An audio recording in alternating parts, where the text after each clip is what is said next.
Hello my lovely people, I hope आप लोग बहुत अच्छे हैं। मेरी स्टोरीज इतना पसंद कर रहे हैं, इसके लिए थैंक यू सो मच। अगर आप मेरे चैनल पर नए हैं तो जल्दी से चैनल को सब्सक्राइब कर लीजिए और स्टोरी पसंद आए तो लाइक कीजिए और शेयर कीजिए। दिल से सपोर्ट कीजिए और सब्सक्राइब कर दीजिए। बेल आइकन को भी ज़रूर प्रेस कर दीजिए ताकि जब भी मैं स्टोरी डालूँ आपको नोटिफिकेशन तुरंत पहुँचे। चलिए आज की स्टोरी स्टार्ट करते हैं। आज की स्टोरी का नाम है श्रापित गाँव। चलिए स्टार्ट करते हैं। विनय आज अपनी पढ़ाई पूरी करके अपने गांव वापस जा रहा था।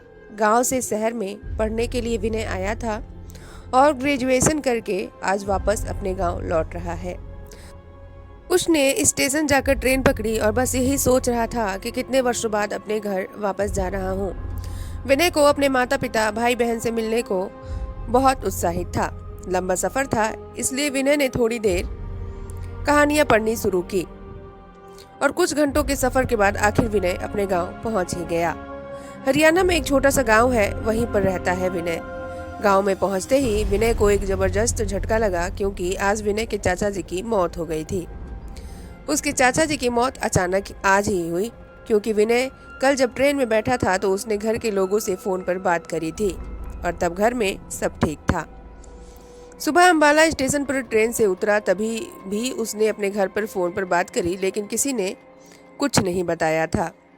क्या पता घर के लोगों ने सोचा हो सफ़र कर आ रहा है, इस वजह से ना बताया हो कुछ। लेकिन घर आकर सबसे बात करने के बाद पता चला कि अभी आधा घंटा पहले ही उसके चाचा जी की मौत हुई है।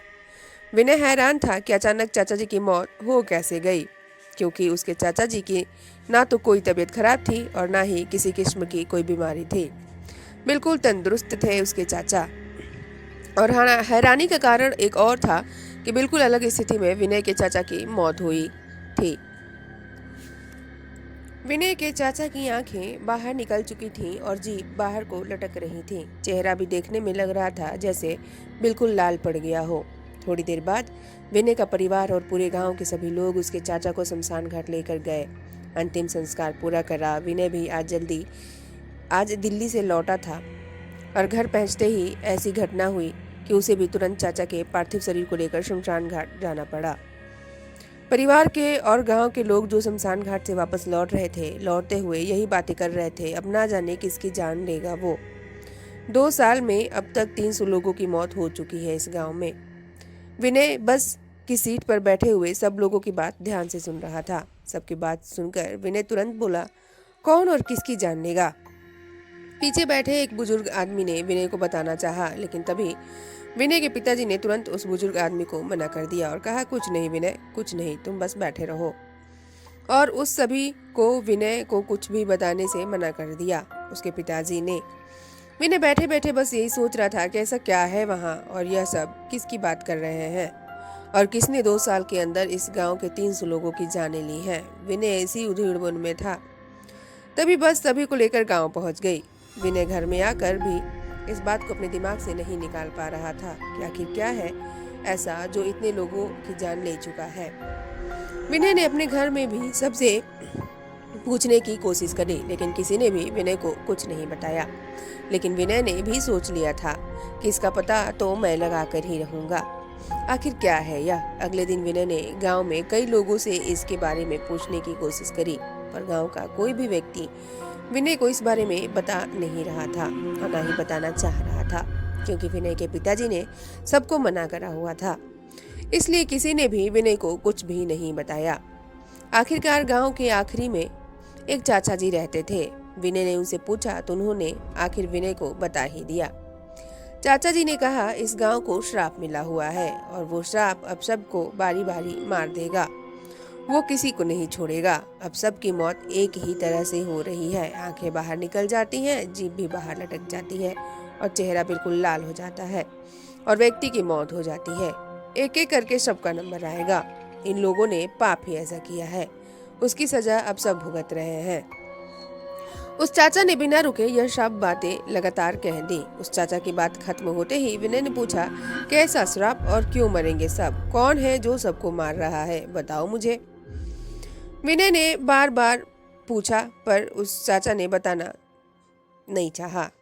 लेकिन विनय के बहुत जिद करने के बाद उस चाचा ने बताना शुरू किया। उन्होंने कहा, लगभग 2 साल पहले गांव में सुरेश और शकीना की मौत हुई थी। उसी का खामियाजा भुगत रहा है आज हमारा यह गांव। चाचा ने अपनी बात जारी रखते हुए कहा कि आज से 2 साल पहले इसी गांव में रहने वाले सुरेश को शकीना से प्यार हो गया था। दोनों अलग अलग धर्म से थे, इसलिए गांव के लोगों ने दोनों को समझाने की बहुत कोशिश करी।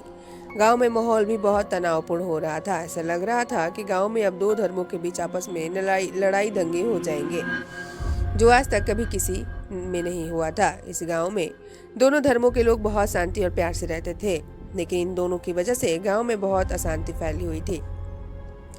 लेकिन सुरेश और सकीना को इन बातों से कोई मतलब नहीं था। वह अपने प्यार के माहौल में खोए हुए थे। उन्हें किसी से कोई मतलब नहीं था। वह कहते थे, चाहे कुछ भी हो जाए हम दोनों साथ में ही रहेंगे, चाहे आप लोग हमको गांव से ही क्यों न निकाल दो, लेकिन हम एक दूसरे का साथ कभी नहीं छोड़ेंगे। ऐसा लग रहा था कि बहुत गहरा प्यार था दोनों में। लेकिन गांव वालों के दबाव की वजह से सुरेश के घर वालों ने सुरेश को उसके घर से निकाल दिया। उसके बाद सुरेश और सकीना गांव से दूर बाहर रहने लग गए। लेकिन गांव वालों तो मानो इन दोनों की जान के पीछे ही पड़ गए थे। वो कह रहे थे, या जहां मिल जाएंगे हम उन्हें वहीं काट देंगे। तभी एक दिन गांव के एक बाजार में सकीना और सुरेश दोनों एक ढाबे में बैठकर समोसे खा रहे थे। लेकिन होनी को शायद कुछ और ही मंजूर था, क्योंकि इनके प्यार के दुश्मन हर जगह मौजूद थे। तभी गांव के एक आदमी ने उन्हें देखा और गांव में फोन करके सबको बता दिया। ऐसा लग रहा था जैसे इनकी जान के कितने प्यासे थे सब लोग। फोन करते ही तुरंत बाजार में पहुंच गए और गांव में फोन करते ही देर नहीं और गांव वालों को आते देर नहीं। उन लोगों ने तुरंत दोनों को वहीं दबोच लिया। कुछ लोग सकीना को घसीटते हुए ले गए और कुछ लोग सुरेश को मारने पीटने घसीटते हुए ले जा रहे थे। वे सभी लोग इन दोनों को घसीटते हुए खेतों की तरफ लेकर गए। वह सब लोग इन दोनों को ऐसे पीट रहे थे जैसे इनकी जान लिए बिना नहीं मानेंगे। उन दोनों को सब गांव के लोगों ने मार मार कर अधमरा कर दिया। खेतों में कोई डीजल का भरा हुआ कनस्तर लेकर आया हुआ था। उन दरिंदों ने सकीना और सुरेश को एक साथ लिटाकर दोनों के ऊपर डीजल उड़ेल दिया और उन दरिंदों ने उन दोनों पर आग लगा दी। सुरेश ने मरते मरते कहा, हम दोनों का श्राप है और मैं इस गांव में किसी को भी नहीं छोड़ूंगा और मैं सबको मार दूंगा। उसके 2 महीने बाद से ही गांव में मौत का तांडव शुरू हो गया। इन दोनों ने अब तक जिसकी भी जान ली है एक ही तरह से ली है। विनय ने उस चाचा की बात सुन तो ली, लेकिन इन चीजों पर उसका ज्यादा कोई विश्वास नहीं था। पढ़ा लिखा था और ऐसी किसी चीजों को नहीं मानता था, इसलिए उसने ठान लिया कि पता लगाकर रहेगा कौन है जो सुरेश और सकीना के नाम पर इन कारनामों को अंजाम दे रहा है। विनय ने इस गांव के श्राप के बारे में जाना, लेकिन उसे इन बातों पर विश्वास नहीं था। इसलिए विनय ने अगले दिन से ही जहाँ सकीना और सुरेश रहा करते थे वहां नजर रखना शुरू कर दिया। विनय ने सोचा, कोई है जो इनका नाम लेकर बेशौफ मौतें कर रहा है। इसलिए विनय रोज रात के 8 बजे आकर सकीना और सुरेश के घर के बाहर बैठकर नजर रखने लगा।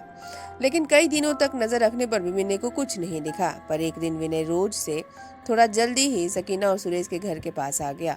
विनय एक पेड़ के किनारे बैठा हुआ था। तभी उसने देखा कि वही चाचा जिसने विनय को सुरेश और सकीना की सब कहानी बताई थी। उसने देखा वो चाचा अपने हाथ में एक प्लास्टिक की थैली में कुछ लेकर सुरेश और सकीना के घर का दरवाजा खोल के सीधा घर के अंदर चले गए। विनय यह देखकर समझ चुका था कि पूरे गांव को मूर्ख इसी ने बना रखा है। इसलिए विनय उस दिन वापस चला गया और क्योंकि उसने सोचा अगले दिन आकर फिर देखूंगा, और यह कल भी आया तो पक्का यही चाचा इस पूरी घटना का जिम्मेदार है। अगली रात विनय फिर सकीना और सुरेश के घर के बाहर आया, उसी समय और उसी पेड़ के नीचे छुपकर उस चाचा का इंतजार करने लगा। थोड़ी ही देर में उसने देखा कि वही चाचा आज फिर एक प्लास्टिक की थैली में कुछ लेकर सुरेश के घर के अंदर जा रहे हैं। विनय को तो अब पक्का विश्वास हो गया था कि सारी मौत का जिम्मेदार यही चाचा है। उस दिन विनय वहां से चला गया और फिर तीसरी रात को विनय अपनी पूरी तैयारी के साथ आया था। विनय आज सोच कर आया था कि इस चाचा को तो आज मैं नहीं छोड़ूंगा, आज मैं इनका काम तमाम ही कर दूंगा। इस चाचा ने बहुत बेवकूफ बनाया है सबको। विनय यही सब सोच रहा था कि तभी वो चाचा वहां आ गए। आज भी वो चाचा अपने साथ हाथ में एक प्लास्टिक की थैली लेकर आए थे। चाचा ने सुरेश के घर का दरवाजा खोला और घर के अंदर चला गया। उसके अंदर जाते ही विनय अपनी जगह से उठा और वो भी सुरेश के घर के अंदर चला गया। विनय भी आज अपनी पूरी तैयारी से आया हुआ था। अंदर जाते ही विनय ने उस चाचा को दबोच लिया और विनय ने कहा, आज तुम्हारी जान ले लूंगा मैं। सभी मौत की जिम्मेदार तुम ही हो। क्यों, अब बताओ, क्यों लोगों को तुम मूर्ख बना रहे हो? बताओ मुझे, नहीं तो मैं अभी तुम्हारा गला धड़ से अलग कर दूंगा। चाचा बता दो जल्दी, वरना अच्छा नहीं होगा। अब इतना बोलकर विनय ने उस चाचा को वहीं पटक दिया और अपने पैरों से दबाकर बोला, चाचा 3 गिनती के अंदर बता दो, वरना मैं तुम्हें आज सच में मार दूंगा। उसके बाद चाचा ने रोते हुए कहा, अगर मैंने तुमको बता दिया तो वह लोग मुझे मार देंगे। चाचा की बात सुनकर विनय ने अपने दांत पीसते हुए कहा, अगर तुमने नहीं बताया तो वो तुम्हें मारे या ना मारे, पर मैं तुम्हें अभी मार दूंगा। विनय को इतना गुस्से में देख उस चाचा ने कहा, तुम्हें सब जानना ही है तो कल इसी जगह यही मिलना, उसके बाद तुम अपनी आंखों से सब सच देख लेना। विनय उस समय बड़े गुस्से में था, लेकिन उसने उस समय चाचा को छोड़ दिया और कहा, चाचा तुम कल कहीं भागे या मुझसे झूठ बोलने की कोशिश भी करी तो ना मैं सच मानो तुम्हारी जान ले लूंगा। इतना बोलकर विनय उस चाचा को छोड़ दिया और वहां से अपने घर चला जाता है। कल यानी अगली रात विनय 8 बजे ही सुरेश के घर के बाहर खड़ा हो गया और थोड़ी देर में उसने देखा वो चाचा आ रहा है और उसने आज भी अपने हाथ में एक प्लास्टिक की थैली लेकर आया। उस थैली में वो कुछ बांध कर ला रहा था। चाचा ने आज विनय को देखते ही कहा, चलो अब मेरे साथ। इतना बोलकर वो सुरेश के घर के अंदर जाने लगा। आगे वो चाचा चल रहा था और पीछे विनय। घर के अंदर आते ही चाचा ने अपने हाथ में जो थैली ले रखी थी उस थैली में से 2 समोसे और 2 प्लेट निकालकर दोनों समोसे में चटनी लगाई और बगल के कमरे के दरवाजे के पास रख दी और दोनों थोड़ा पीछे होकर खड़े रहे। थोड़ी देर बाद विनय ने देखा कि किसी ने दरवाजा खोला, पर जिसने दरवाजा खोला था वो नहीं दिख रहा था। उसने समोसे की प्लेट अंदर खींच ली। उसके बाद उस चाचा ने विनय से कहा, जिन्हें तुम ढूंढ रहे हो वो वहीं कहीं है। उस चाचा की बात पूरी होती उससे पहले ही विनय चिल्लाते हुए कहा, तुम कोई भी हो, अब तुम्हारा भांडा फूट चुका है। तुम कोई भी हो, अब तुरंत बाहर निकल जाओ, वरना मैं पूरे गांव वालों को फोन करके बुला लूंगा। अभी भी सोच लो, फिर क्या होगा तुम्हारा अंजाम। गांव वाले वही करेंगे जो तुम्हारे साथ होना चाहिए। लेकिन फिर भी कोई दरवाजा नहीं खोल रहा था। विनय गुस्से में गया और दरवाजे को पीटने लगा।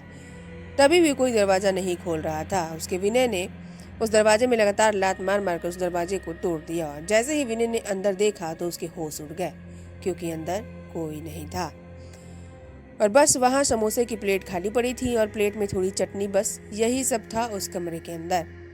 विनय यही सोच रहा था कि जो लोग उसके अंदर थे वो गए तो गए कहाँ, क्योंकि प्लेट में तो केवल चटनी थी और समोसे थे ही नहीं। तो जाहिर सी बात है अंदर 2 ही लोग रहे होंगे। उसके बाद गुस्से में विनय अपने पीछे मुड़ा और बोला, चाचा बताओ कहाँ है वो लोग और कहाँ भाग गए चाचा? बताओ उन लोगों के क्या नाम थे और कौन है वो लोग? विनय बिना रुके बस बोले जा रहा था। तभी किसी ने उस चाचा को कमरे के अंदर खींच लिया और विनय को बाहर धक्का दे दिया और वो टूटा हुआ दरवाजा भी अपने आप बंद हो गया। और उसके थोड़ी देर बाद से ही विनय को अंदर चीखने चिल्लाने की आवाजें आने लगी। ऐसा लग रहा था कोई चाचा को मार रहा हो, क्योंकि चाचा दर्द से तड़प कर चीख रहे थे। लेकिन थोड़े समय बाद वो सभी आवाज आना बंद हो गई और उसके बाद वो दरवाजा खुला। विनय बाहर ही खड़ा था अभी भी।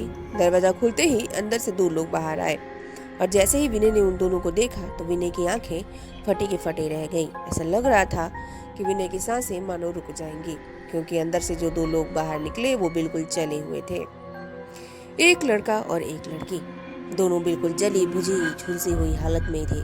चेहरा बड़ा ही भयानक सा था उन दोनों का और दोनों ने बाहर आते ही विनय से अपनी डरावनी आवाज में एक साथ कहा, कल से समोसे तुम लेकर आओगे और रोज लेकर आओगे, इसी समय लेकर आओगे, नहीं तो आज जो इनके साथ हुआ है कल तुम्हारे साथ होगा। इतना बोलकर वो दोनों अंदर की तरफ चले गए, पर विनय अभी भी बाहर उसी जगह पर खड़ा था।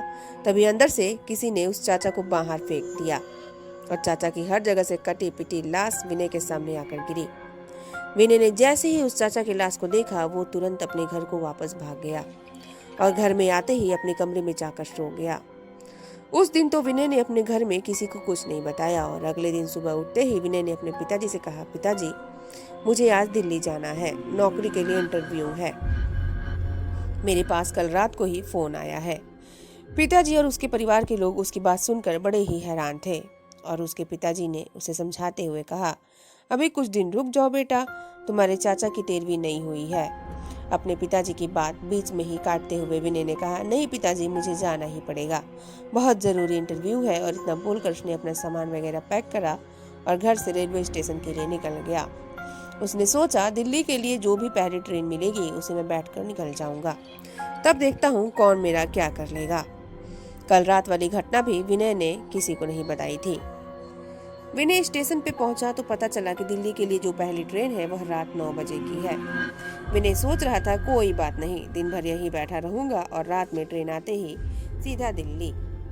विनय ने पूरा दिन स्टेशन की बेंच पर ही बैठे हुए निकाल दिया और जब रात के 9 बजते ही ट्रेन आई तो विनय जाकर सीधा अपनी जगह पर बैठ गया। अभी ट्रेन थोड़ा दूर ही चली होगी तभी विनय के पास एक समोसा बेचने वाला आया और उसने विनय से कहा, साहब यह ले लो, आपके 2 समोसे पैक कर दिए हैं, इसमें तीखी चटनी भी डाल दी है, ले जाओ और अभी भी टाइम है, टाइम पर पहुंचा देना इसे। उस समोसे वाले की बात सुनकर अब विनय की हालत खराब हो चुकी थी। विनय सोच रहा था कि इसको कैसे पता, लेकिन फिर भी विनय ने उसकी बात नहीं मानी और गुस्से में बोला, मुझे नहीं जाना कहीं समोसे लेकर, तुम इतना शौक है तो तुम ही ले जाकर दे दो। उसके बाद विनय दांत पीसते हुए बोला, अब जाओ यहाँ से। लेकिन समोसे वाला समोसे को विनय के पास रखकर चला गया और जाते जाते विनय से कहा, इसे ले जाओ, इसी में भलाई है, वरना फालतू में मारे जाओगे जैसे तुम्हारे चाचा मारे गए थे। इतना बोलकर वो वहां से चला जाता है। विनय ने सोचा, जो भी हो जाए मैं तो नहीं लेकर जाऊंगा समोसे। इतना बोलकर विनय ने समोसे उठाकर खिड़की से बाहर फेंक दिए और कुछ समय बाद विनय दिल्ली पहुंच गया। और जैसे ही विनय ट्रेन से उतरा तो उसकी आंखें फटी की फटी रह गईं, क्योंकि विनय के सामने ट्रेन से उतरते ही स्टेशन पर वही समोसे वाला खड़ा था। विनय ने सोचा, ये वही समोसे वाला है क्या जो रात को अंबाला स्टेशन पर मिला था, पर यह कैसे हो सकता है। विनय यही सब सोच ही रहा था तभी वो समोसे वाला विनय के पास आया और विनय से बोला, साहब जी क्यों फालतू में बेवकूफ़ी कर रहे हो, मरने का बहुत शौक है क्या? अभी भी समय है, जाओ समोसे दे आओ, एक दिन की गलती हो गई है, माफ़ी मांग लेना, बस जाओगे, नहीं तो मरने के लिए तैयार रहना। उस समोसे वाले ने इतना ही बोला था तभी किसी ने विनय को अपने हाथों से हिलाकर उठा दिया और विनय की आंखें खुली तो वो चौंक गया, क्योंकि वो अभी भी अंबाला स्टेशन पर था और वो बेंच पर ही बैठे बैठे सो गया था। यानी विनय ने यह एक भयानक सपना देखा था। विनय अभी भी स्टेशन पर ट्रेन का इंतजार कर ही रहा था। विनय ने एक राहत की सांस ली कि चलो वो सपना था, लेकिन विनय को जिसने उठाया था, विनय ने जैसे ही उसको चेहरा देखा तो वो फिर से चौंक गया। उसने देखा कि वही समोसे वाला उसके सामने खड़ा था जो उसे अभी सपने में दिखा था। उस समोसे वाले ने विनय से कहा, साहब जी समय हो गया है, जाओ समोसे दे आओ। इतना बोलकर उसने विनय के हाथ में समोसे पकड़ाते हुए कहा, साहब जी इसमें 2 समोसे और तीखी वाली चटनी भी है, अब देर मत करो, जाओ जाओ, वरना अंजाम ठीक नहीं होगा। समोसे वाला इतना बोलकर वहां से चला गया, लेकिन विनय अभी भी गुस्से में था। उसने कहा, चाहे कुछ भी हो जाए मैं समोसे देने नहीं जाऊंगा। इतना बोलकर विनय ने घड़ी में टाइम देखा तो 9 बजने वाले थे और देखते ही देखते विनय की दिल्ली वाली ट्रेन भी आ गई। विनय बड़ी खुशी से भागते हुए ट्रेन में जाकर चढ़ गया और अपनी सीट पर तुरंत जाकर बैठ गया और कहने लगा, चलो कम से कम अब तो ट्रेन आई, अब मैं नहीं रखूंगा यहाँ, अब क्या कर लेगा कोई मेरा। विनय बहुत खुश था और मन ही मन सोच रहा था कि अब दिल्ली जाकर वहीं रहूंगा और कुछ सालों बाद आऊंगा जब सब शांत हो जाएगा। विनय ट्रेन में बैठे बैठे अपने ख्याली पुलाव पका ही रहा था और थोड़ी देर बाद ट्रेन का हॉर्न बजा और ट्रेन चल पड़ी। लेकिन तभी विनय ने देखा कि ट्रेन की पूरी बोगी खाली है और उस बोगी में सिर्फ एक सीट पर एक लड़की और एक लड़का ही बैठे हैं और पूरी ट्रेन खाली है। विनय ने इस बारे में ज्यादा नहीं सोचा और कहा, मुझे क्या, मुझे तो दिल्ली जाना है बस। अब ट्रेन को चले बड़ी देर हो गई थी और विनय खिड़की के बगल में ही बैठा हुआ था और खिड़की भी खुली हुई थी, पर उसे ऐसा लग रहा था कि यह जगह सब जानी पहचानी है। विनय ने थोड़ा ध्यान से देखा तो पता चला कि ट्रेन उसके ही गांव के अंदर ही घूम रही थी। जैसे ही विनय को यह समझ में आया तो उसके होश उड़ने लाजमी थे, क्योंकि उस गांव में ना कोई रेल की पटरियां और ना ही कुछ था। पटरियां तो दूर की बात है, उस गांव में आज तक कभी कोई बस भी नहीं चली होगी और अब ट्रेन पूरे गांव के अंदर अंदर घूम रही थी। विनय ने सोचा क्या पता इस बार भी यह मेरा कोई सपना ही हो। इसलिए विनय ने जोर जोर से अपने आप को नोचना शुरू किया और थप्पड़ मारने लगा, लेकिन यह विनय को कोई सपना नहीं था। अब विनय को समझते देर नहीं लगी कि उसने कितनी बड़ी गलती कर दी है, यहाँ से बिना बताए भागने की। विनय तुरंत अपनी सीट से उठकर गेट के पास गया। उसने देखा ट्रेन तो बहुत तेजी से चल रही है, वो अब कुछ भी नहीं कर सकता था, तो विनय चीखने चिल्लाने लगा, छोड़ दो मुझे मत मारो, मैंने क्या करा है ऐसा। लेकिन उस बोगी में और तो कोई था ही नहीं, बस एक लड़का और एक लड़की, वो भी अपनी सीट पर बैठे हुए थे। विनय को चिल्लाता देख वो दोनों विनय के पास आए और उन दोनों ने विनय से कहा, क्या हुआ, तुम अपने आप को तो बहुत समझदार समझते हो ना, इस गांव से कोई भी जिंदा नहीं जा सकता वापस, मरने के बाद का पता नहीं। मैंने अब उनकी बातें सुनकर बहुत डर चुका था और वो रोते हुए नीचे गिरकर बोला, माफ कर दो मुझे, मैंने क्या किया है। इतना बोलकर विनय ने जैसे ही उन दोनों का चेहरा देखा तो मानो विनय की धड़कन ही रुक गई हो। ऐसा लग रहा था विनय के शरीर का चलता खून अब जम गया हो, क्योंकि विनय ने देखा कि यह तो वही दोनों हैं जो उस दिन सुरेश के घर पर मिले थे और उन्होंने उस बूढ़े चाचा को भी मार दिया था। विनय की हालत अब बहुत ज्यादा खराब हो गई थी। उसके बाद उन दोनों ने अपनी डरावनी और खतरनाक आवाज में विनय से कहा, क्यों तुम समोसे नहीं ले जाओगे, तुमको फिर मरना होगा।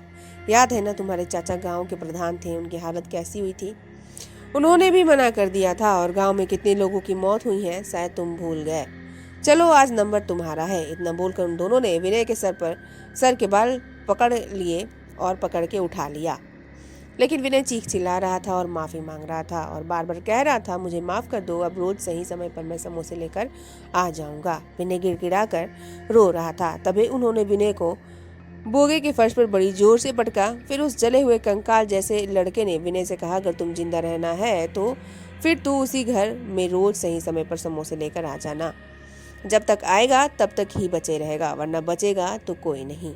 इस गांव का मरेंगे तो सब जल्दी मरेंगे। विनय डरा हुआ तो था ही, लेकिन डरते डरते हुई उसकी थोड़ी हिम्मत आई। उसने बोला, तुम लोग क्यों मारना चाहते हो सबको, क्या बिगाड़ा है तुम लोगों का हमने।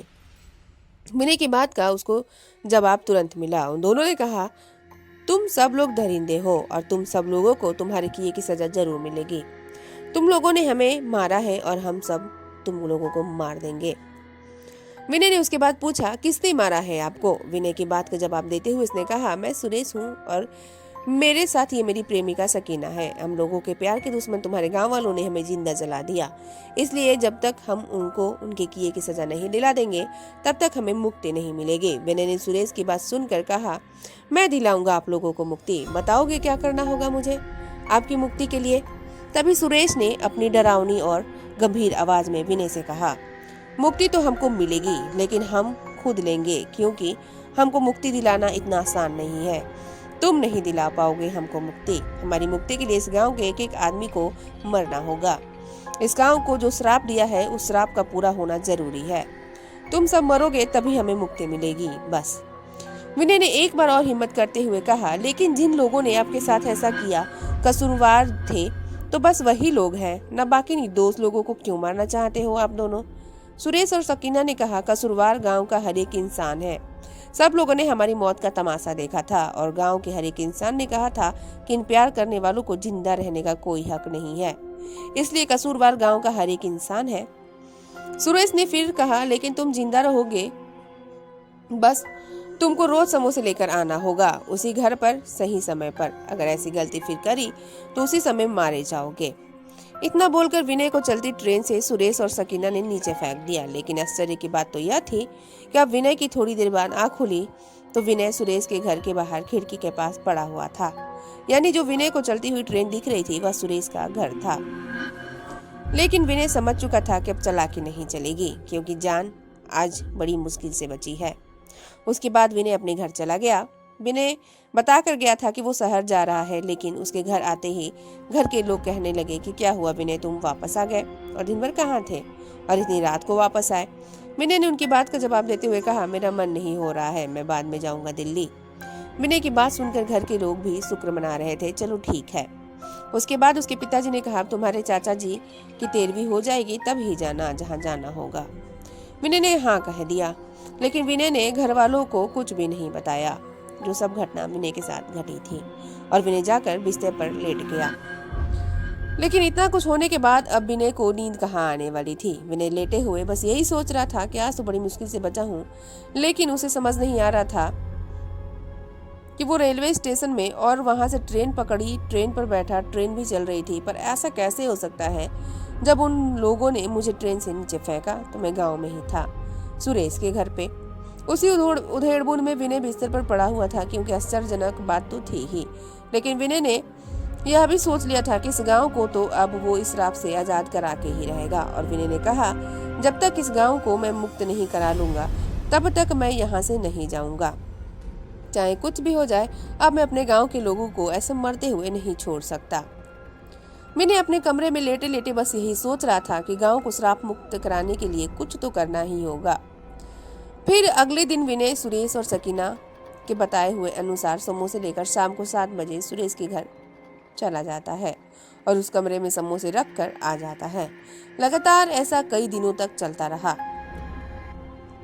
और गांव में भी सब कुछ ठीक था। साथ ही साथ विनय इस प्रयास में भी था कि वो गांव वालों को कैसे श्राप से मुक्त करा सके। सब कुछ सही चल रहा था। तभी एक दिन विनय शाम को 7 बजे समोसे लेकर सुरेश के घर पर जाता है। समोसे वहां पर रखकर वापस आ ही रहा था, तभी उसे खबर मिली कि विनय के घर के पास में ही एक ताऊ जी रहा करते थे, आज उनकी मौत हो गई है। और मौत का कारण वही बिल्कुल उसी अंदाज में। ताऊ जी की भी मौत हुई। जैसे ही विनय ने यह बात सुनी तो उसे अब अपने आप पर बहुत गुस्सा आ रहा था, क्योंकि वो रोज उसको समोसे लेकर जा रहा है, फिर भी वह गांव में किसी न किसी को जान से मार दे रहे हैं। अब उस ताऊ जी का अंतिम संस्कार करने के लिए सब लोग जा रहे थे और अब तो गांव के लोगों को इसकी आदत पड़ चुकी थी, क्योंकि हर 10-15 दिन में किसी न किसी की जान जा रही थी। आज अंतिम संस्कार में विनय भी शामिल था और रात हुई और विनय समोसे लेकर फिर गया। लेकिन समोसे रखते ही विनय जोर जोर से चिल्लाने लगा, अब तो मैं रोज समोसे लेकर आ ही रहा हूँ, तो तुम लोग अभी लोगों की जान क्यों ले रहे हो। अब तो छोड़ दो सबको। विनय का इतना कहना ही था कि विनय के सामने तुरंत सुरेश और सकीना आ गए, अपनी जली भुनी झुलसी हुई हालत में। दोनों आकर विनय के सामने खड़े हुए और एक साथ डरावनी आवाज में बोलने लगे, तुमको अपनी जान प्यारी है या सबकी तुम भी अभी तक जिंदा हो? जब तक समोसे लेकर आ रहे हो, मरना तो सबको इस गांव में है, सबका नंबर आएगा बारी बारी से। इतना ही बोलकर वो दोनों तुरंत विनय की आंखों से ओझल हो गए। विनय करता भी क्या, रोता और अपने आप को कोसते हुए वापस आ गया। लेकिन विनय ने सोच लिया था कि अब शांत तो बैठना नहीं है, हार नहीं मानूंगा चाहे कुछ भी हो जाए। इसलिए विनय इन चीजों के बारे में अब हर जगह पढ़ने लगा। इंटरनेट में तरह तरह की जानकारी जुटा रहा था कि कैसे छुटकारा मिल सकता है ऐसे श्राप से इस गांव को। और विनय एक दिन सुबह जल्दी उठा और अपने गांव से दूर दूसरे गांव में गया। विनय को पता चला था कि यहाँ कुछ बाबा तांत्रिक रहते हैं जो थोड़ा भूत प्रेत के बारे में जानकारी रखते हैं। विनय की इतनी सारी खोज के बाद तो यह पता चल चुका था कि अगर श्राप से मुक्त कराना है गांव को, तो सुरेश सकीना को पहले मुक्ति दिलानी होगी। इसलिए उस गांव में जाते ही विनय ने एक जाने पहचाने बाबा को ढूंढ लिया। इन बाबा का नाम लोगों में बहुत सुना था। विनय बाबा के पास गया और जाते ही रोने लगा और बाबा के पैरों में गिरकर उसने कहा, बाबा आप हमारे गांव को बचा लीजिए। हमारे गांव में हर दिन मौत का खेल हो रहा है, क्योंकि वो हमारे गांव में किसी को नहीं छोड़ेंगे। धीरे धीरे उसने आधी आबादी खत्म कर दी है। बाबा ने विनय की बात बहुत शांति से सुनी और फिर कहा, अच्छा तुम उसी गांव से आए हो? वहाँ के लोगों को तो मैंने पहले भी समझाया था, लेकिन वहाँ के लोग तो मानते ही नहीं कुछ। बाबा की बात सुनकर विनय ने कहा, बाबा आपने पहले भी सुना था हमारे गांव के बारे में क्या? फिर विनय को जवाब देते हुए बाबा ने कहा, इस गांव के बारे में 2 साल से ही सुन रहे हैं। अब हम वहाँ कि कई लोग आए हमारे पास इस समस्या से छुटकारा पाने के लिए। मैंने उन लोगों को कहा सुरेश और सकीना का अंतिम संस्कार विधि विधान से करना होगा, तब उनको मुक्ति मिल जाएगी और उस गांव के लोग भी श्राप से बच जाएंगे। लेकिन सुरेश के पिता और सकीना के घर वाले कह रहे थे हम उनके लिए कोई पूजा नहीं कराएंगे, क्योंकि हमने उनसे अपने सारे रिश्ते नाते तोड़ लिए थे। इसलिए ना वह हमारे लिए मरने से पहले कुछ थे और ना मरने के बाद है। गांव के लोगों ने कई बार सुरेश के पिताजी को समझाया, लेकिन वह कह रहे थे मैं सुरेश के लिए कोई पूजा नहीं कराऊंगा। बाबा की सारी बात सुनकर विनय ने कहा, बाबा कोई ना कोई उपाय जरूर है, बताइए और इस गांव को इस भयानक श्राप से बचा लीजिए।